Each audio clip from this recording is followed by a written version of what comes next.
देखिए, डॉलर मजबूत हो रहा है इसलिए रुपया गिर रहा है। इस बार प्रधानमंत्री चिंतित दिख रहे हैं। मोदी जी को वो भी कर देना चाहिए कि भैया हमको खुले में गाली दो और डॉलर लेके आओ। विदेशी निवेशकों को दुनिया में कहीं और इससे बेहतर रिटर्न मिल रहा है तो वो भारत में क्यों निवेश करें।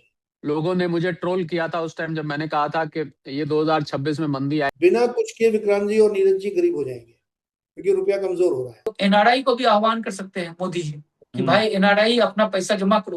उनको थोड़ी भारत से प्रेम है, उनको पैसे से प्रेम है। सबसे बड़ा योगदान है वो यूट्यूबर वालों का है। 21,000 करोड़ रुपया दिया उसने। आरबीआई के पास अब बहुत ज्यादा तरकश में तीर है नहीं कि उसको रोक पाए। मुझे अब लग रहा है वो समय आ गया कि लोगों को अपने घर के बजट ट्रिम डाउन कर देने चाहिए। हमारी इकोनॉमी कंजम्पशन इकोनॉमी है। मार्केट हमारा सबसे बदतर है इमर्जिंग मार्केट में। डॉलर आएगा कहां से, क्वेश्चन ये है। इसका जवाब कोई सब देना चाहिए। सरकार को सोचना चाहिए कि भारत में लोग क्यों नहीं निवेश कर रहे। सबसे गंदा पोजीशन में हमारा इस समय बाजार है। बहुत बड़े रिफॉर्म की जरूरत आ चुकी है। इंडिया पे अब असर पूरी तरह से दिखने लगा है। पहले तो कुछ कुछ असर था, पूरी तरह से दिख रहा है। कोविड में मेडिकल इमरजेंसी थी और इस समय फाइनेंशियल इमरजेंसी है। जो आरबीआई गवर्नर जो बनते हैं ना, वो इकोनॉमिस्ट को बनना चाहिए। एक तो महंगाई बहुत बढ़ेगी, गजब महंगाई बढ़ेगी।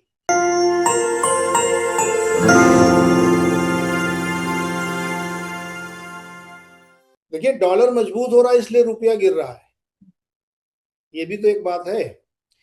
और दूसरी बात ये है कि आरबीआई के पास अब उतने टूल्स नहीं है कि वो रुपए में ज्यादा इंटरवेंशन कर सके। पिछली बार उन्होंने काफी पैसे खर्च किए संभालने के लिए, लेकिन वो तरीका बहुत काम आएगा नहीं क्योंकि वो नेचुरल फॉल है। और आपको याद होगा कि उन्होंने बैंकों को कहा था कि आप रुपए को शॉर्ट करके और डॉलर को लॉन्ग करने वाला भी बंद कर दीजिए। तो उसकी वजह से भी रुपए में एक अच्छा सुधार हुआ था, लेकिन उसके बाद से फिर गिरा। कारण इसका ये है कि हमारी जो करंट अकाउंट डेफिसिट है वो बढ़ रही है लगातार। उसका सिंपल रीजन है कि हम तेल, सोना, इन सब चीजों में बहुत डॉलर खर्च कर रहे हैं और बहुत बड़ी मात्रा में एफआईआई बेच के जा रहे हैं। तो जब वो बेच के जाएंगे तो डॉलर ही निकालेंगे। और तीसरा, हमारा एफडीआई पिछले 1-2 सालों से नेट जीरो पे है। तो इन कारणों से हमारा रुपया वीक होता जा रहा है और डॉलर स्ट्रांग हो रहा है।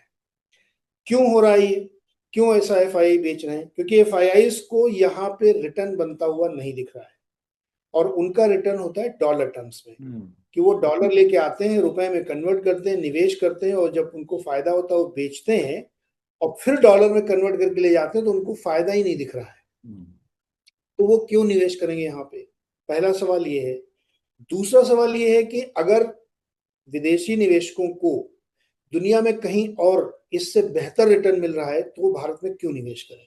ये एकदम स्वाभाविक क्वेश्चन है, क्योंकि उनको थोड़ी भारत से प्रेम है, उनको पैसे से प्रेम है और जहां पैसा ज्यादा बन रहा है वहां ले जा रहे हैं। अब अमेरिका में बिना कुछ किए, अगर आप दुनिया के सबसे आलसी व्यक्ति हैं तो भी आपको अमेरिका में 4.5% का रिटर्न बिना कुछ किए मिल जाएगा। तो अगर इससे ज्यादा मुझे डॉलर टर्म्स का रिटर्न भारत में मिले तो मैं निवेश करूंगा, वरना मैं नहीं करूंगा। तो ताइवान में ज्यादा रिटर्न मिल रहा है, कोरिया में ज्यादा रिटर्न मिल रहा है, तो मैं यहाँ क्यों लगाऊं? अमेरिका में ज्यादा रिटर्न मिल रहा है, अमेरिका का मार्केट देखिए क्या बूमिंग मार्केट है वहां पे। ये कई सारे कारण जिसकी वजह से लगातार एफआईआई की बिकवाली, एफडीआई का कम आना, सोना इंपोर्ट और कच्चे तेल, इसकी वजह से डॉलर हमेशा आपकी जरूरत रहेगी और रुपया कमजोर होता रहेगा। इसमें आरबीआई के पास अब बहुत ज्यादा तरकश में तीर है नहीं कि उसको रोक पाए, और मुझे लगता है वो रोकना ठीक भी नहीं है।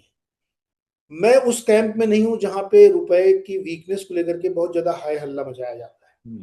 कारण ये है कि ये बात सही है कि हम एक इंपोर्टिंग कंट्री है, नेट इंपोर्टर है हम लोग, तो हमको रुपए की वीकनेस से दिक्कत होती है। लेकिन एट द सेम टाइम अगर हम अपने एक्सपोर्ट को बढ़ाना चाहते हैं और अपना माल बाहर बेचना चाहते हैं तो हमको अपनी करेंसी को उतना ज्यादा स्ट्रांग भी नहीं रखना चाहिए।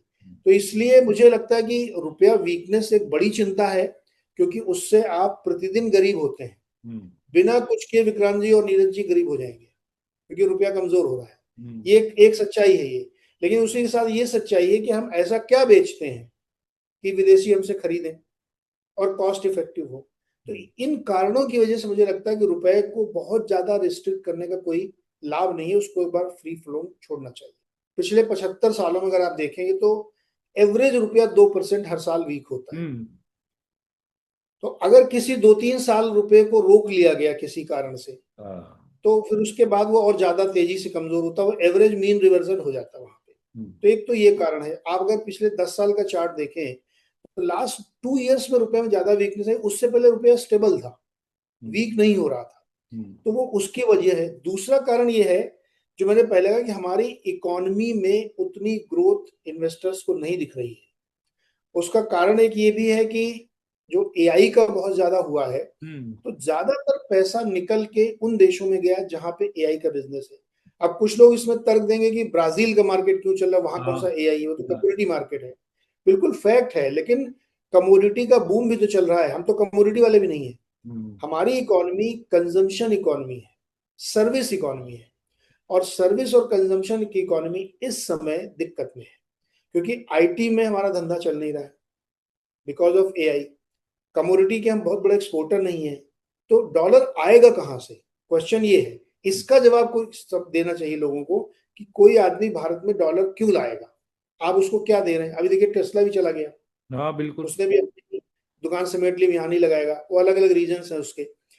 तो मुझे इसीलिए लगता है कि जो दूसरी करेंसी कंट्री है उनसे तो बहुत ज्यादा कंपैरिजन की जरूरत नहीं है, लेकिन जो आप बड़ी करेंसी के अगेंस्ट में अगर आप कंपैरिजन करेंगे तो वहां कुछ ना कुछ ऐसा है जो वो प्लेटर पे दे पा रहे हैं।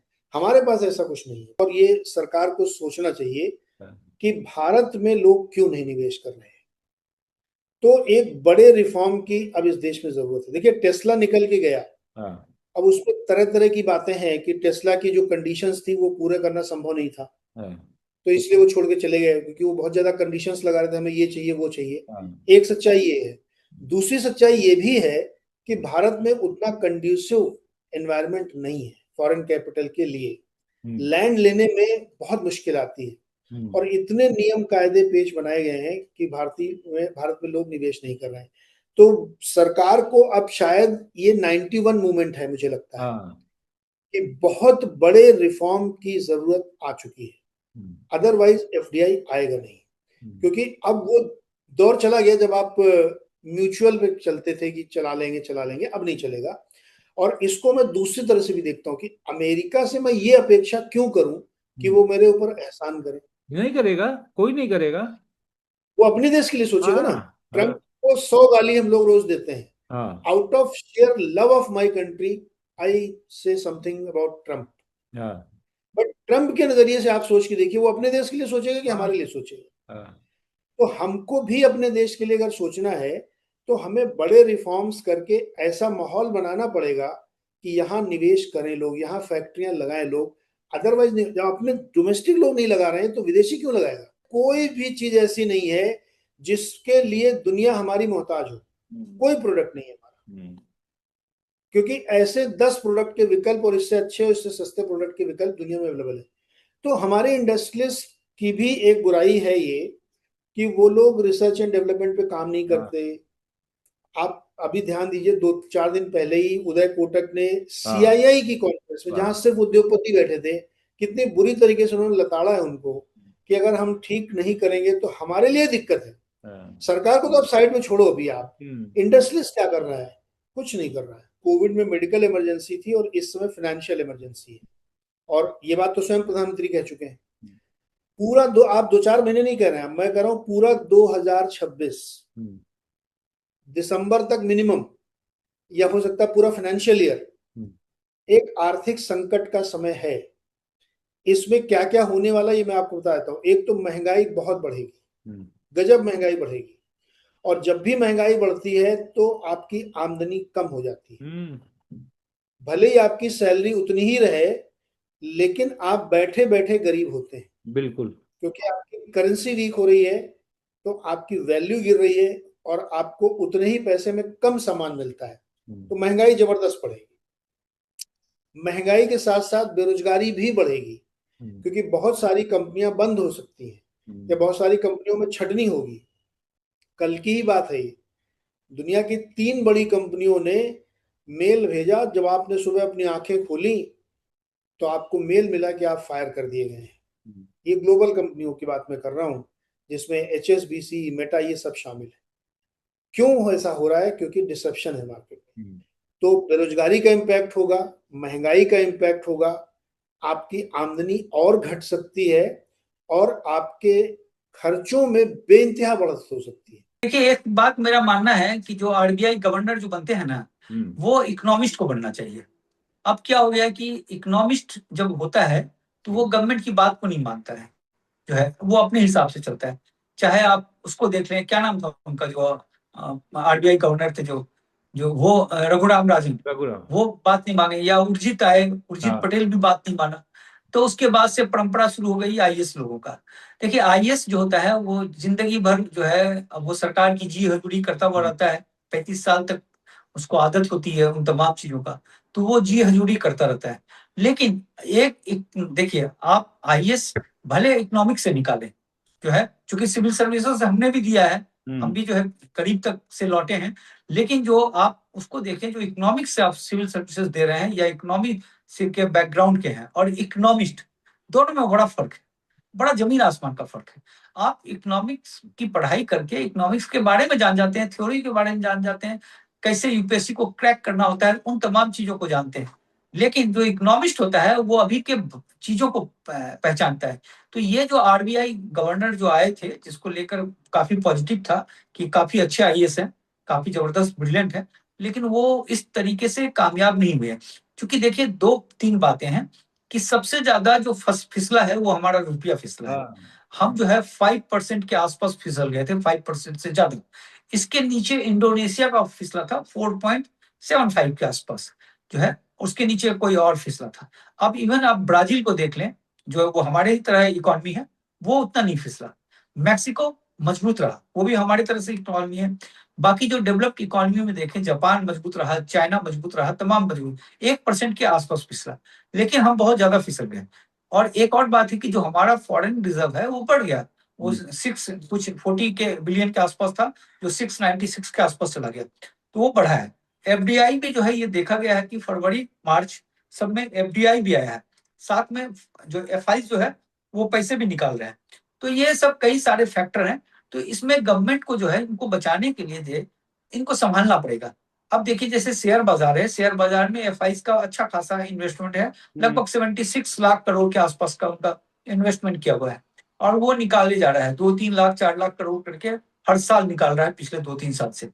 अब उसको क्या है कि उसमें टैक्स लगाया गया है, और इकलौता एक ऐसा जो है हम लोग हैं जहां टैक्स लगाया है, ये अरुण जेटली जी लगाकर चले गए हैं, जो है तो उसके बाद से ये लगा ही हुआ है। अब इसको क्या करेंगे, अगर आप टैक्स फ्री कर देते हैं, आपको इकोनॉमी को बचाना है ना, आपको अपने रुपया करेंसी को बचाना है, आप कर देंगे, देखिएगा एफआई का पैसा धड़धड़ा के आने लगेगा। एक जो एनआरआई को भी आह्वान कर सकते हैं मोदी जी कि भाई एनआरआई अपना पैसा जमा करो, लेकिन कोई शुरुआत में किया, अब सुनता नहीं है, क्योंकि एनआरआई का भी एक बड़ा चंक है वो है। अब इसमें जो सबसे बड़ा योगदान है वो यूट्यूबर वालों का है। 21,000 करोड़ रुपया दिया उसने पिछले फाइनेंशियल ईयर में, तो 21,000 करोड़ जो है वो यूट्यूबर ने कमा के डॉलर में दिया। तो इसलिए वो देखिए, और यूट्यूबर कमा कौन रहे हैं, 21,000 में से हमको लगता है 15-16 हजार जो मोदी जी को गाली दी होंगे वही कमाए होंगे, बाकी 5,000 कमाया होगा उसमें से शेयर वगैरह वाला। तो इसलिए मोदी जी को वो भी कर देना चाहिए कि भैया हमको खुले में गाली दो और डॉलर लेके आओ। तो ये भी प्रोविजन हो जाना चाहिए कि सरकार को दो जमकर गाली, तो ताकि लोग देखें और उधर से डॉलर आए। तो ये भी एक तीसरा तरीका हो सकता है, मतलब ये लाइट मूड में है। अब बिल्कुल बिल्कुल मार्केट हमारा सबसे बदतर है, इमर्जिंग मार्केट में सबसे गंदा पोजीशन में हमारा इस समय बाजार है। कुल मिलाकर जो है ये है। अब देखिए, मार्केट में क्या कि कॉर्पोरेट का रिजल्ट सब कुछ आ रहा है, सब कुछ बढ़िया है, लेकिन एफआई जो निकल रहा है तो उसको जो हमने कहा कि आवक को जो है वो कंट्रोल करना है, तो ये सब चीज पे इशू हो नहीं रहा है। एक्चुअली क्या है कि कुछ जो है आपको कहें, अगर जो भी इकोनॉमिक पे जो एडवाइस कर रहे हैं उनको, उस तरह का कोई सॉलिड एडवाइस मिल नहीं रहा है। तो मैंने नाम दिया आर्थिक कोरोना या इकोनॉमिक कोविड, मैंने इसको ये नाम दिया। और बिल्कुल कोविड जैसे इसमें मैंने 6-7 पैमानों पर इसको कसा है, जो कोविड में थे और जो आज है, बिल्कुल ये वही परिस्थिति मुझे दिखाई दे रही है, बहुत ही भयावह है। और अब दिक्कत यह है कि जो आम आदमी है भारत में, क्या है विक्रांत, के फाइनेंशियल और इकोनॉमिक लिटरेसी बहुत कम है। मतलब यहाँ पर लोगों को अपने पैसे ही संभालने नहीं आते, तो देश की समस्या कैसे समझेंगे। मैं कोई किसी की आलोचना नहीं कर रहा, मैं कह रहा हूँ क्योंकि हमारे देश में फाइनेंशियल लिटरेसी मात्र 3-4% है, मुश्किल से 3-4%, मतलब 140 करोड़ लोगों में से 3-4% लोग होंगे। और ये जो कॉमर्स के पढ़े हुए हैं उनमें भी फाइनेंशियल लिटरेसी नहीं है। पढ़ तो उन्होंने लिया है, फाइनेंशियल लिटरेसी का मतलब है कि आपको घर की बजटिंग प्लानिंग कैसे करनी चाहिए, आपको कितने पैसे सेविंग्स के लिए रखने चाहिए, आपको आपको निवेश कहाँ करना चाहिए, इंश्योरेंस चाहिए कि नहीं, ये सब फाइनेंशियल लिटरेसी में काउंट होता है। और यहाँ पर फाइनेंशियल लिटरेसी कम होने की वजह से वो एक आम भारतीय को ज्यादा, अंग्रेजी में शब्द होता है वल्नरेबल, ज्यादा वल्नरेबल बना देता है, ज्यादा एक्सपोज कर देता है। मंदी आती है क्योंकि उसकी कोई प्लानिंग तो है नहीं, वो तो आज जैसे चल रहा है महीने का आया खर्च कर दिया। तो अगर यहाँ से अब लोगों ने अपने खर्चे में कटौती नहीं करी विक्रांत जी तो यहाँ से मुझे लग रहा है कि आने वाले जो 3-4 महीने, क्योंकि होलसेल प्राइस इंडेक्स इस बात को बता रही है विक्रांत कि ये रिटेल सीपीआई में, रिटेल प्राइस कंज्यूमर इन्फ्लेशन जिसको कहते हैं, रिटेल इन्फ्लेशन कह लीजिए, कंज्यूमर प्राइस, उसमें ये कन्वर्ट होगा 8.3। नेचुरली मैन्युफैक्चरिंग का होता है, तो जैसे जैसे ये माल पहुंचेगा रिटेल में तो महंगाई यहाँ से बढ़ती जा रही है। और इस बार तो मुझे आप पूछें तो ज्यादा चिंता क्यों है, जी क्योंकि इस बार प्रधानमंत्री चिंतित दिख रहे हैं। क्योंकि उनके जो बयान आ रहे हैं, ये उन्होंने कोविड में भी इतनी चिंता जाहिर नहीं की थी। कोविड में उन्होंने आपदा में अवसर, आत्मनिर्भर, इस प्रकार के उन्होंने नारे दिए थे और लोगों का काफी साहस बंधाया था। पर इस बार जो है वो प्रधानमंत्री जी लगातार जब बोलते हैं कि दुनिया की बड़ी आबादी गरीबी में चली जाएगी, हम पीछे, हम देखिए 6ठे नंबर पर आ गए, रुपए की वजह से हम 6ठे नंबर पर आ गए हैं बिल्कुल सही बात। जीडीपी के मामले में। जापान और यूके जिसको हमने 3-4 साल पीछे छोड़ा था, वो हमसे आगे निकल गया सिर्फ इसलिए क्योंकि हमारा रुपया गिर गया। और ओवरऑल भी जीडीपी यहाँ से मुझे लग रहा है प्रेशर में आएगी। बिल्कुल आपने ठीक कहा, ये मंदी मुझे तो खैर बहुत पहले से दिख रही थी, मुझे तो इस युद्ध से भी पहले दिखाई दे गई थी। मेरी बहुत लोगों ने मुझे ट्रोल किया था उस टाइम जब मैंने कहा था कि ये 2026 में मंदी आए। भारत की बात कर रहा हूं मैं, दुनिया की बात नहीं करता। क्रूड ऑयल के दाम बढ़ने से हमारा इंपोर्ट बिल बढ़ रहा है, करंट अकाउंट डेफिसिट बढ़ रहा है, बैलेंस ऑफ पेमेंट बिगड़ रहा है। उसकी वजह से क्या हो रहा है कि आपको डॉलर जो रिजर्व्स हैं वो जल्दी समाप्त हो रहे हैं, जिसके बारे में प्रधानमंत्री जी 7 अपील कर चुके हैं। खैर अभी फॉरेक्स रिजर्व्स को एक तरफ रखते हैं। अब ये क्या, इससे रुपया कमजोर हो रहा है। रुपया कमजोर होने से और क्रूड ऑयल के दाम बढ़ने से, यानी पेट्रोल डीजल के दाम बढ़ने से महंगाई धीरे धीरे आएगी। जैसे जैसे महंगाई आएगी, अब इसको इकोनॉमिक प्रिंसिपल से समझिए, जब कोई चीज महंगी होती है तो आप 4 किलो लेते हैं, आप 2 किलो लेना शुरू कर देते हैं। आप मान लीजिए रोज का 2 लीटर दूध लेते हैं, आप कोशिश करते हैं भाई 1.5 लीटर 1 लीटर में। तो इससे क्या होता है, मांग गिरती है। जब जब कीमतें बढ़ेंगी तो उससे डिमांड गिरेगी। अगर डिमांड गिरती है, अब इसको समझ लीजिए, अगर डिमांड गिरेगी तो जो दुकानों पे सामान रखा है, ई कॉमर्स में जो सामान स्टॉक, उनके जो डार्क वेयर हाउसेस होते हैं, वहां जो रखा हुआ है सामान, वो सामान कम यूज होगा। इसको मैं बिल्कुल लिंक कर रहा हूं, कम यूज होगा तो पीछे होलसेलर के पास मैसेज जाता है, भाई इसको कम मंगाओ, अभी आजकल इतना नहीं बिक रहा। होलसेलर आगे स्टॉकिस्ट को कहेगा भैया कम भेजो, आगे आगे जा नहीं रहा है। स्टॉकिस्ट पीछे फैक्ट्री को बोलेगा कि देखिए अभी इतना मत बनाइए सामान को, आप फुल कैपेसिटी पे ऑपरेट मत करिए। फैक्ट्रियां उस सामान को कम बनाना शुरू कर देंगी। उधर फैक्ट्री की इनपुट कॉस्ट भी बढ़ रही है। एक तरफ फैक्ट्री की इनपुट कॉस्ट बढ़ रही है, ऊपर से सेल कम हो रही है। तो अब क्या होगा, फैक्ट्री के मार्जिन श्रिंक होंगे। वो अपने लोगों को बुलाएगी, मान लीजिए 500 आदमी काम करते हैं, भैया सॉरी अब 100 की हमें जरूरत नहीं है, क्योंकि ना तो माल इतना जा रहा है, ऊपर से हम ये बढ़ी हुई कॉस्ट भी बर्दाश्त नहीं कर पा रहे हैं। तो ये धीरे धीरे करके बिजनेसेस पे असर होने का मतलब है कि नौकरियां जानी शुरू हो जाती है। नौकरी जाना शुरू होने का मतलब है कि आपकी आम आदमी की जो परचेजिंग पावर है, वो परचेजिंग पावर और श्रिंक होगी। जब आपकी तनख्वाह ही नहीं आएगी, दुकान में बिजनेस में बिक्री नहीं होगी, तो आपकी परचेजिंग पावर यहां से श्रिंक हो जाएगी। परचेजिंग पावर श्रिंक होगी, उससे और ज्यादा डिमांड पे असर पड़ेगा।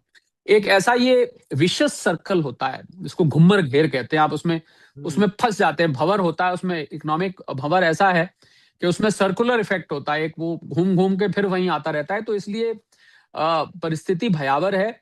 जितना देखिए हमारी जिंदगी नॉर्मल चल रही हो सकती है, आप नौकरी पे जाते हैं, काम करते हैं, बिजनेस करते हैं, दुकान खोलते हैं, जो भी आप करते हैं, जो लोग हमें सुन रहे हैं, आपको सब कुछ नॉर्मल बाहर दिखाई दे रहा है। पर ये बहुत सारे नेशनल चैनल्स पे भी यही बात बोली कि आपको परिवार को सबको एक साथ बैठना चाहिए।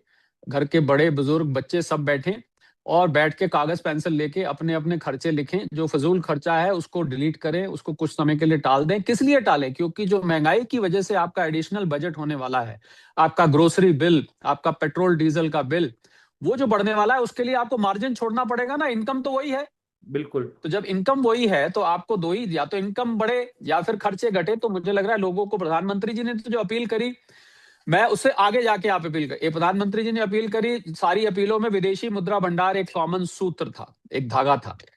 पर मेरी अपील में ओवरऑल आपके घर का बजट है, खाली फॉरेन एक्सचेंज जिन पे इम्पैक्ट करता है, खाली वो चीजें नहीं है। मुझे अब लग रहा है वो समय आ गया है कि लोगों को अपने घर के बजट ट्रिम डाउन कर देने चाहिए। इंडिया पे अब असर पूरी तरह से दिखने लगा है, पहले तो कुछ कुछ असर था, पूरी तरह से दिख रहा है। और मुझे लग रहा है कि परिस्थिति यहाँ से अगर जल्द नहीं सुधरी तो हर बीतता हुआ दिन स्ट्रेट ऑफ हॉर्मुज का एक मेन क्रूड ऑयल है, क्रूड ऑयल का नीचे आना बहुत जरूरी है, अगर हमें इसमें से आर्थिक रूप से अगर कुछ सिल्वर लाइनिंग देखनी है तो।